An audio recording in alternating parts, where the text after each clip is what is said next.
Assalamualaikum Oke. warahmatullahi wabarakatuh. Perkenalkan kan, nama aku Anissa Siva Fadlia, aku dari Fakultas Psikologi Universitas Yarsi. Di sini aku ingin melakukan wawancara dengan kakak dengan tema sindrom impostor.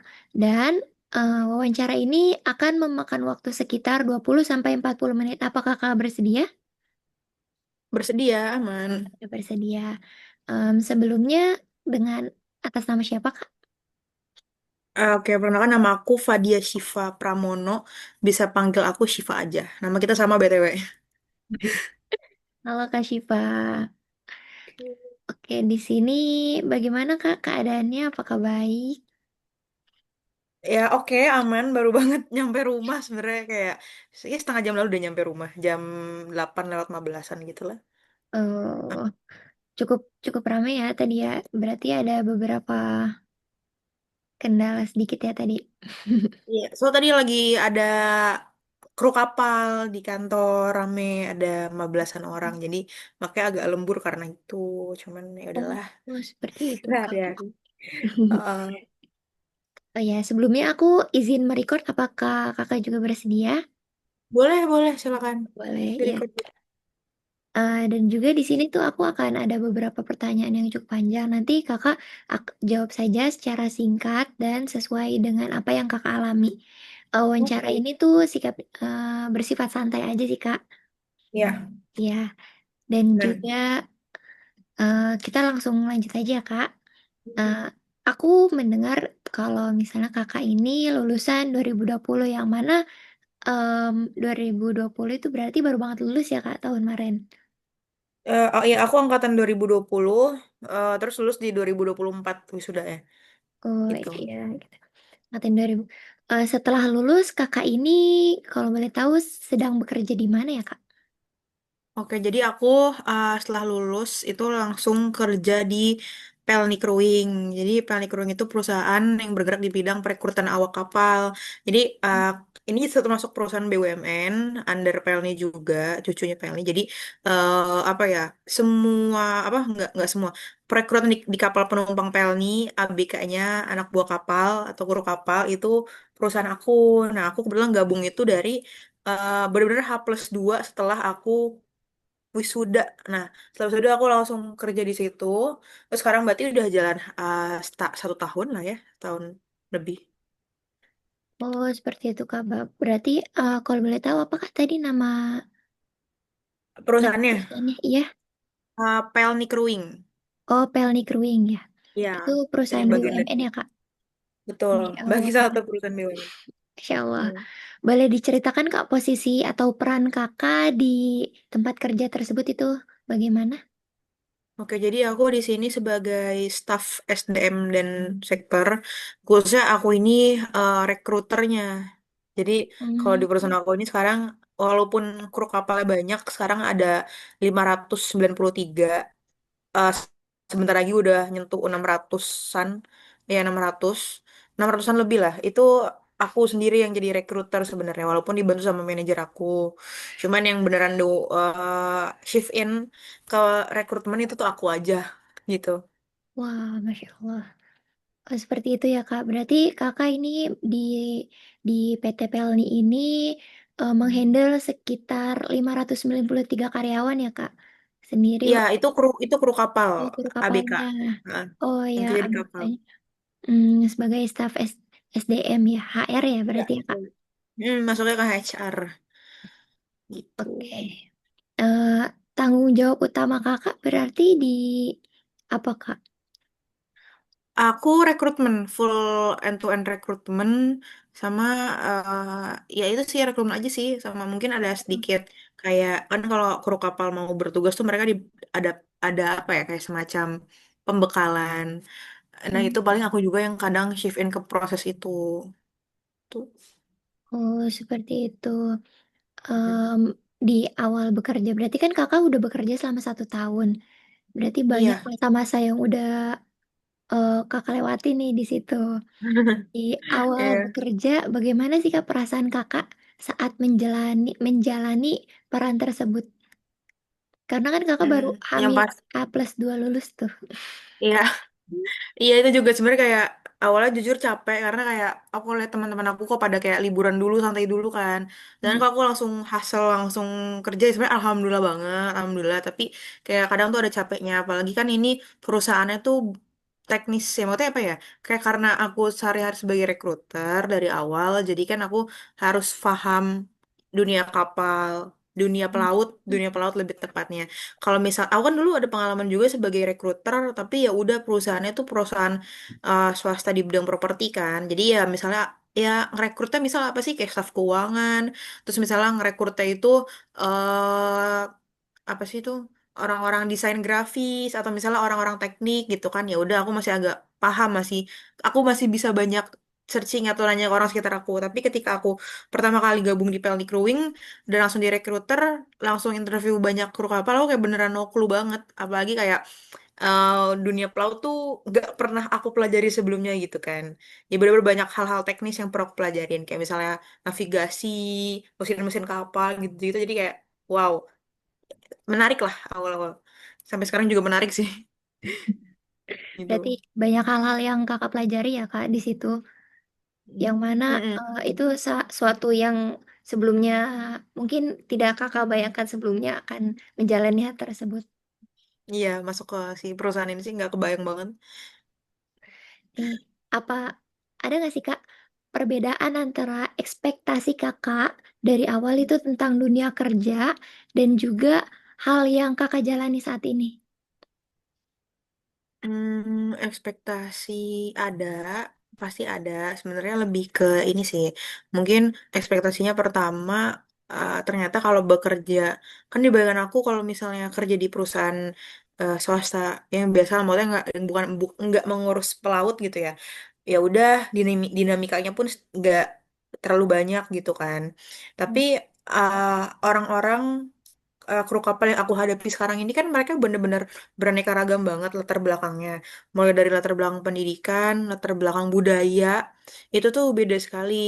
Jadi makanya aku bilang, oh, ekspektasi aku ketika aku setelah lulus tuh kerjanya di kantor ya udah ngurusin orang-orang sarjana maksudnya atau enggak orang-orang yang strata pendidikannya sama atau mungkin dari latar belakangnya sama. Jadi masih nyambung ketika diajak misal berbicara. Tapi ketika aku sekarang gabung ke Pelni Crewing, merekrut kru kapal, wah itu mereka aja kadang masih pakai apa ya logat-logat daerah menarik banget gitu loh terus Hmm. jadi tahu kalau karena banyaknya orang timur ya Indonesia Timur jadi menarik banget di luar ekspektasi aku banget kalau terus juga ternyata permasalahan atau apa ya dinamika kru kapal tuh banyak gitu loh nggak sesimpel kita ngerekrut doang tapi ternyata ada juga permasalahan lain yang harus aku atasin gitu mungkin masalahnya bersifat confidential tapi intinya di luar ekspektasi aku banget gitu loh. Gitu sih, Nis. Seperti itu ya Kak.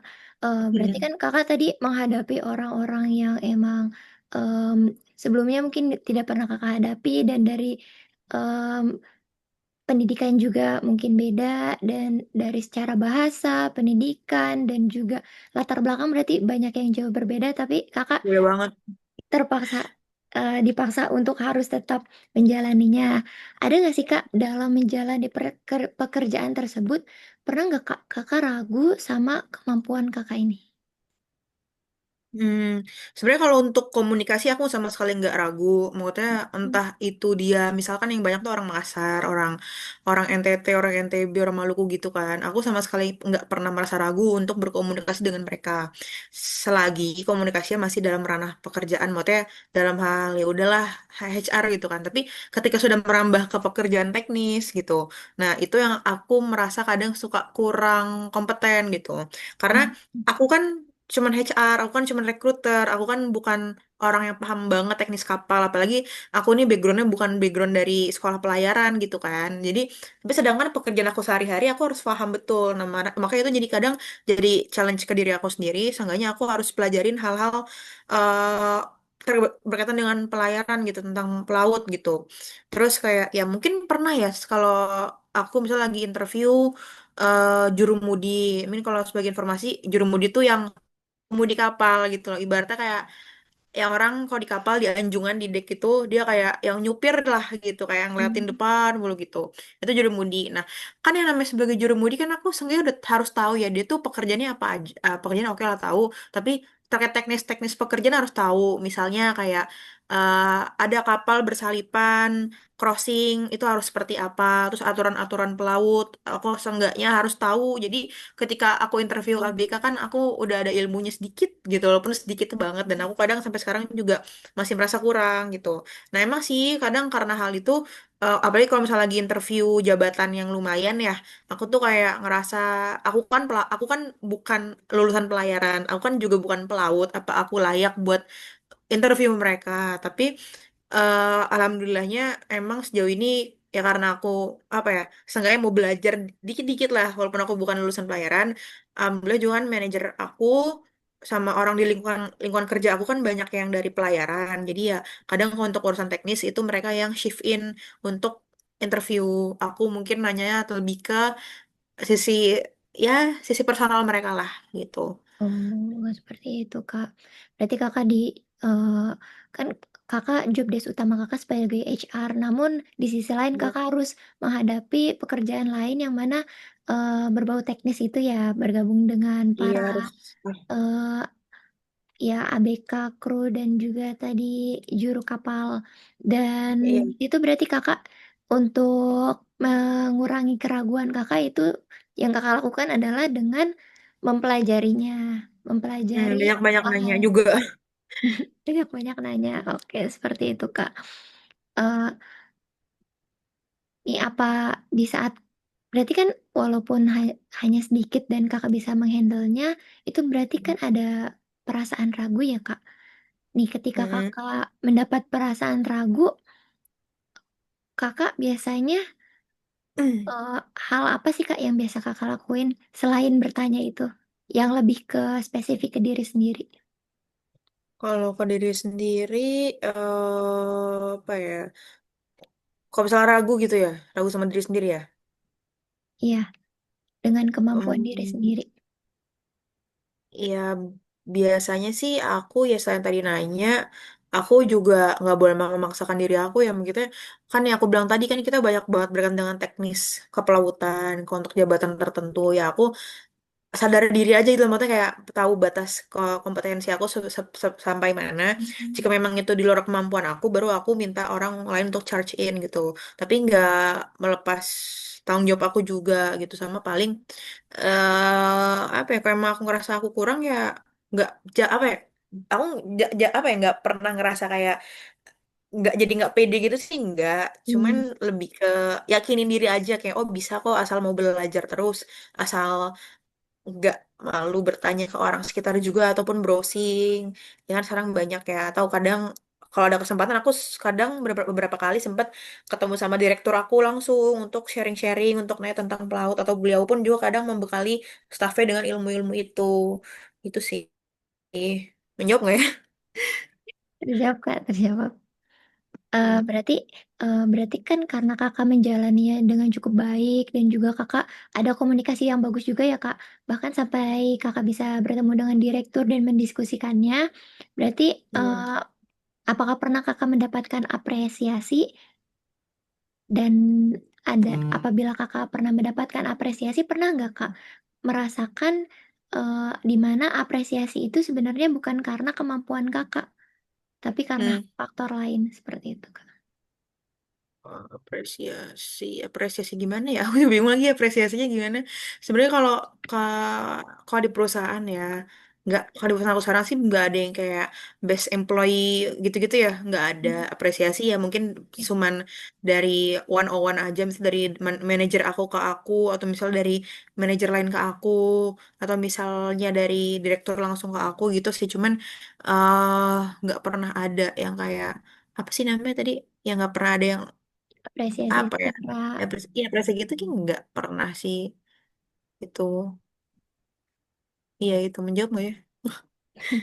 ya cukup menjawab kak. Oke, kita lanjut ya kak. Hmm. Selanjutnya nih, hmm, ini sebenarnya kita akan lebih banyak mendalami tentang hal ragu kakak ini. Apabila Hmm. kakak sedang merasakan ragu, apakah itu mempengaruhi kak ke emosi kakak? Ngaruh, kadang ini sih, misalnya aku kan interview sama manajer aku nih, kan manajer aku ini beliau latar belakangnya lulusan pelayaran, paham Hmm. banget teknis teknis kerja. Nah, ketika interview misal aku kayak ngangung gitu, kayak bingung, ngomongin apa sih? Aku sambil searching di Google gitu, sambil sambil interview tuh sama kandidat. Aku merasa kadang di situ, wah aku kok di dunia yang beda ya, walaupun aku kadang ngerti-ngerti dikit lah gitu. Cuman eh aku paling ngasih pemahaman ke diri aku selalu bukannya uh, diganti narasinya dari aku bukan siapa-siapa tapi jadi kayak aku punya peran yang beda gitu. Aku memang aku mungkin bukan latar belakang pelaut gitu ya, tapi eh, setidaknya tugas aku adalah memastikan kalau orang yang naik ke kapal Pelni itu em, layak gitu, baik secara kan aku lulusan psikologi lebih ke secara manusianya ya, secara kompeten apa secara dalam diri dia seperti apa gitu. Jadi bukan cuma teknis gitu. Ya paling ragu pasti ragu makanya kadang aku suka kayak em, kadang apa ya pernah kayak di fase lagi interview terus kayak wah manajer udah nanya ini nih terus aku nanya apa ya apalagi tentang teknis gitu paling aku nanya yang aku tahu aja gitu sih kadang tuh suka kayak gitu. Oke, berarti kakak aku lihat ada regulasi yang baik ya di antara Hmm. perasaan dan juga kognisinya. Oke, eh, selanjutnya nih kak, eh, apabila kakak kan ada perasaan yang cukup baik nih kak, dan Hmm. aku lihat juga kakak punya coping yang cukup baik juga. Selanjutnya, apabila ada perasaan-perasaan buruk yang memang sedang kakak alami, entah itu keraguan, rasa takut bersalah, ataupun tekanan di tempat kerja, biasanya kakak ini akan menjadi seperti apa kak? Menjadi lebih keras atau berusaha menjadi lebih sempurna gitu kak? Misalnya dapat tekanan gitu ya di lingkungan kerja ya. Mm-mm. Iya kak. Aku aku justru tipe orang yang kalau misalnya dapat tekanan aku makin suka gitu. Justru kalau misalnya flat-flat aja kerjaan aku nggak ada tantangannya, aku nggak bisa gitu. Jadi selagi ada tantangan, justru aku ya suka aja gitu ngadepin. Karena aku ngerasa ada tantangan berarti aku makin banyak yang dipelajarin. Sama kayak tadi, misalkan aku ada keraguan ya itu bagus. Berarti aku ragu artinya aku apa ya? Aku peduli sama kapasitas diri aku paham sama peran aku itu gimana. Jadi ya apa ya akan lebih enak sih gitu. Oh, seperti itu ya kak. Mm. Hmm, tadi kan kakak bilang dengan adanya keraguan, dengan adanya tekanan, dengan adanya segala hal yang mungkin mampir di hidup kakak itu membuat kakak menjadi lebih bersemangat. Ya, Mm. Kak? Iya. Ya seperti itu. Boleh diceritakan Kak salah satu contoh pengalaman yang mungkin paling berkesan selama kakak bekerja? Aduh, nggak bekerja apa ya banyak sih sebenarnya cuman mungkin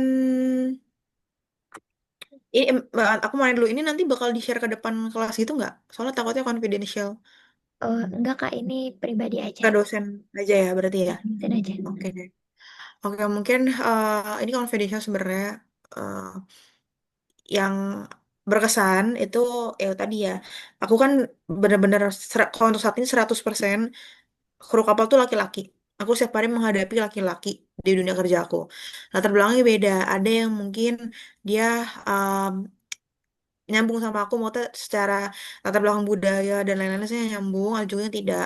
Nah aku kan walau ketika aku menemukan ketidaksamaan latar belakang dengan kandidat atau dengan kru kapal aku nggak boleh serta merta langsung ngecap mereka dong, harus bersifat netral gitu kan, bersifat objektif. Nah sama halnya ABK itu kan pasti ada aja permasalahannya ya, permasalahan misal nih tiba-tiba mereka kan menjalani masa kerja di kontrak itu misal maksimal 1 tahun di kapal yang sama. Misalnya ada security kapal, dia itu dikontrak 1 tahun. Nah ternyata belum 1 tahun dia udah membuat masalah di kapal. Misalnya dia terlibat apa ya yang parah. Ya ini yang nggak terlalu parah lah ya. Misal dia terlibat masalah dengan sama kru kapal. Misal dia berantem dengan sesama kru kapal gitu. Nah itu kan mau nggak mau dia harus turunkan. Nah kadang yang bikin tantangan itu adalah ketika aku harus melakukan proses klarifikasi ke ABK itu kayak apa sebenarnya apa sih yang terjadi? Karena kan pasti ada friksi antara dia dengan rekan kerja di kapal. Contohnya kayak gitu ya. Kalau misalnya masalah tentang rekan kerja atau misal ternyata masalah sama perwira ternyata which is perwira itu jabatannya jauh lebih tinggi dari dia gitu kan. Itu mungkin aku kasih contoh ke kamu itu masalah yang enggak ekstrim, sedang tapi di kapal tuh cukup banyak masalah yang ekstrim gitu loh. Yang kayak aku mau tidak mau harus bukan mau nggak mau ya, tapi aku memang memiliki kewajiban untuk menjalankan pekerjaan aku itu, melakukan klarifikasi ke ABK. Terus juga kadang yang namanya rekruter ini bukan cuma untuk rekruter di laut kayak aku, apa rekruter pelaut, tapi buat darat juga. Kita kan interviewer, pastikan eh, kita ngulik tentang diri dia gitu. Kita ngulik tentang diri dia, kita jadi tahu latar belakang dia. Kadang ada rasa-rasa kasihan gitu kan sama mereka gitu. Misal kayak aku pernah interview orang nih, dia apa orang tua saya penjual gorengan, apa ibu saya penjual gorengan, ayah saya udah meninggal misalnya gitu. Terus kamu kesini pakai uang apa? Karena kan aku kan interview tuh harus di kantor ya nis, jadi nggak boleh tuh aku online tuh nggak boleh sama sekali. Jadi mau itu Hmm. kandidat ABK kru kapal jauh-jauh dari Ambon misal, dari Bau-Bau yang harga tiketnya bisa 2 juta berapa juta, mereka harus ke kantor. Memang mereka tuh seniat itu, apalagi sebagai pelaut tuh kan bikin sertifikat mahal banget ya, kayak bisa belasan juta, bisa buat beli motor dah pokoknya gitu. Nah itu kadang ketika mereka datang ke kantor, mereka menceritakan tentang latar belakang diri mereka, ada rasa-rasa iba, tapi aku harus tuntut profesional juga gitu.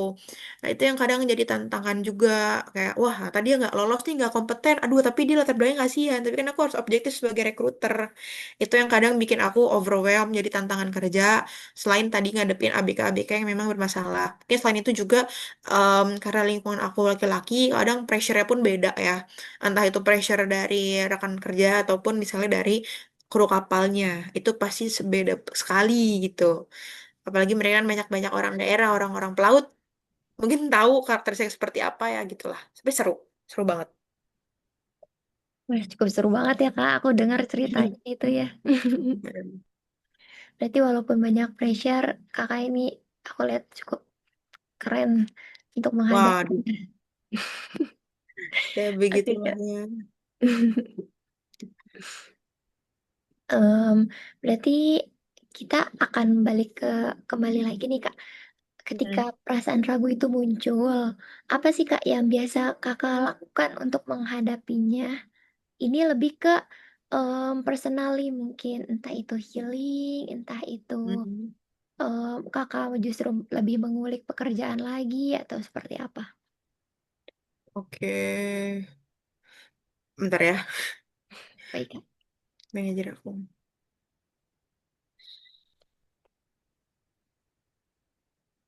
Sorry. Apa tadi kalau misalnya aku ngerasa ragu tentang diri Eh, aku gitu ya, biasanya apa yang aku lakukan ya? mm-mm. Hmm, bentar. Ya itu sih paling kalau untuk coping sendiri, aku kan sebenarnya tipe orang yang nggak bisa kerja itu monoton ya. Kayak misalnya mengerjakan administrasi gitu nggak bisa. Kalaupun makanya aku tiap hari kan dihadapkan dengan ABK hampir setiap hari. Jadi itu ngobrol itu jadi coping aku juga sebenarnya. Kayak ketemu Hmm. orang baru, interaksi sama orang baru, ABK itu sebenarnya jadi salah satu coping aku juga gitu. Terus ya selain tadi apalagi ya nanya, tapi aku tuh jangan sampai aku tuh ragu karena aku ngerasa nggak pede. Tapi bisa kayak tadi tentang teknis ya. Misal aku ragu emang ragunya tuh karena kurang skill, maksudnya kurang skill dalam artian skill teknisnya.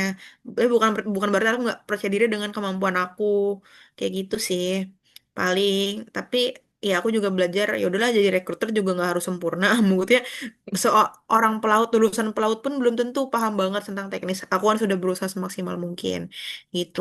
Jadi banyak-banyak diskusi juga sih. Maksudnya ini kalau misalnya lagi ranah serius ya, kayak misalnya aku ada pertanyaan selama pekerjaan ya aku harus langsung nanya ke orang-orang yang lebih profesional dari aku. Untuk diri aku kalau emang aku lagi capek banget, selain tadi banyak ngobrol, banyak sosialisasi sama orang baru gitu ya. Tapi aku juga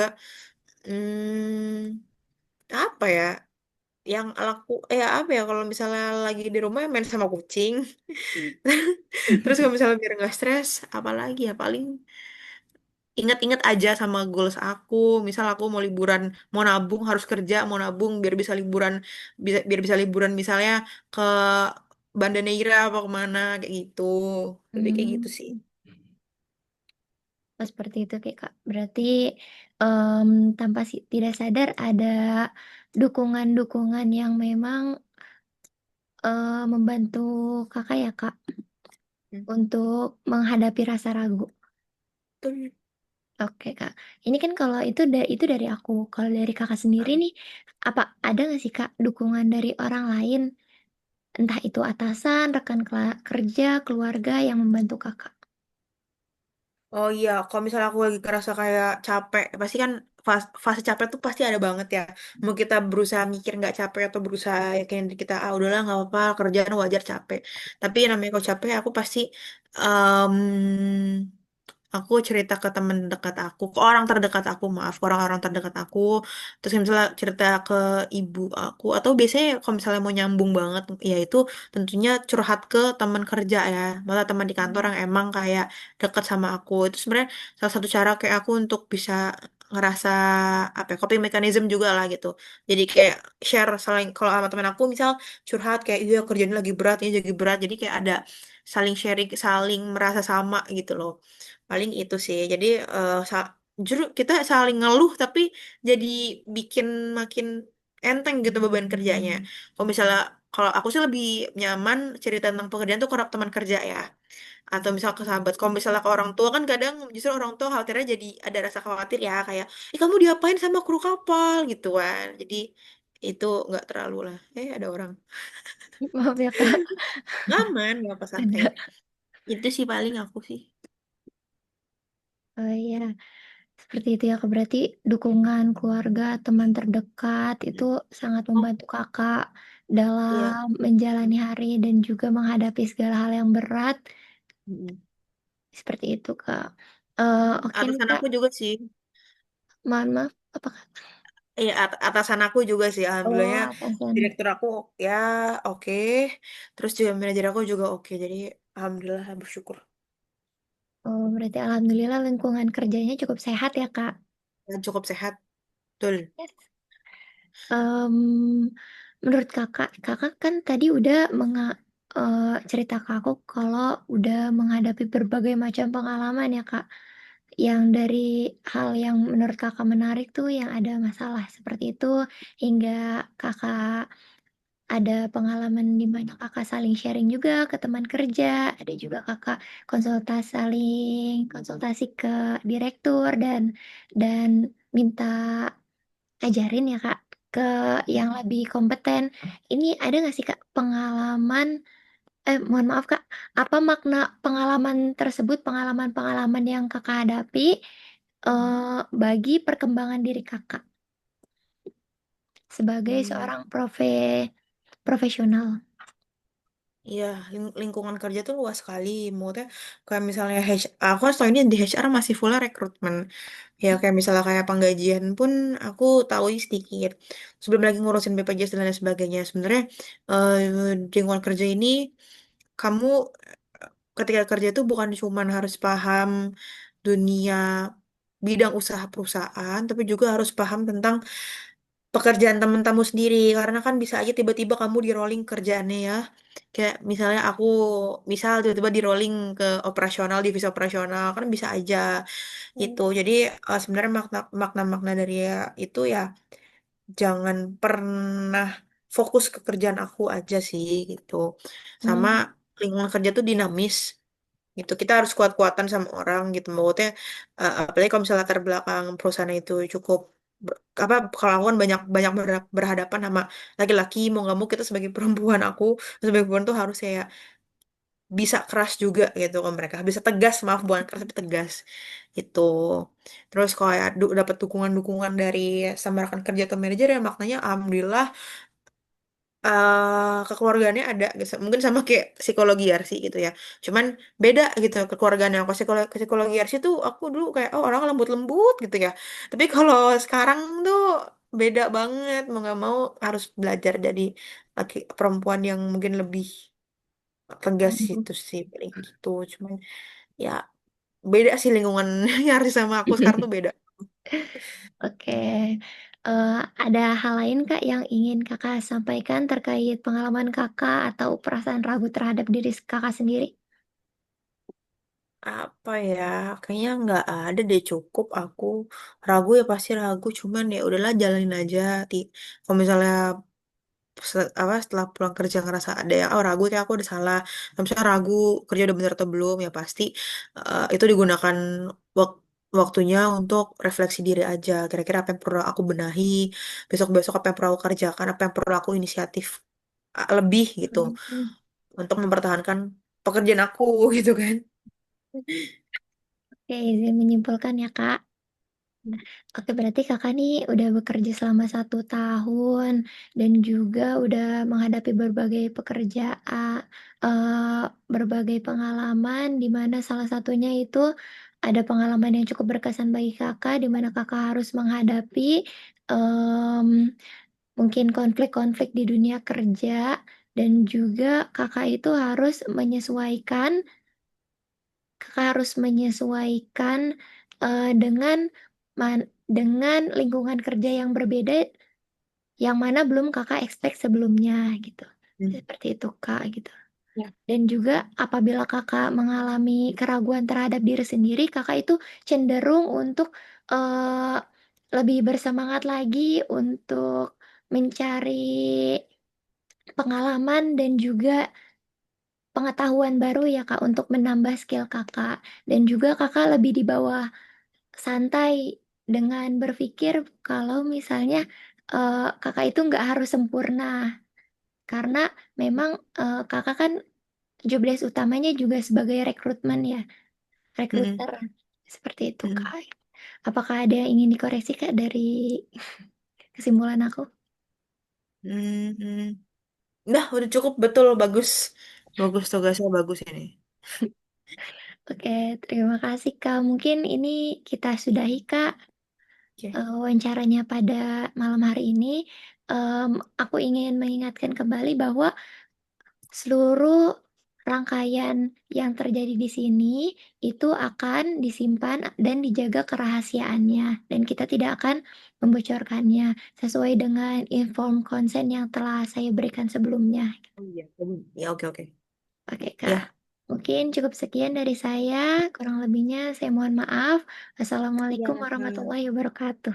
Waalaikumsalam warahmatullahi wabarakatuh. Terima kasih, Nisa.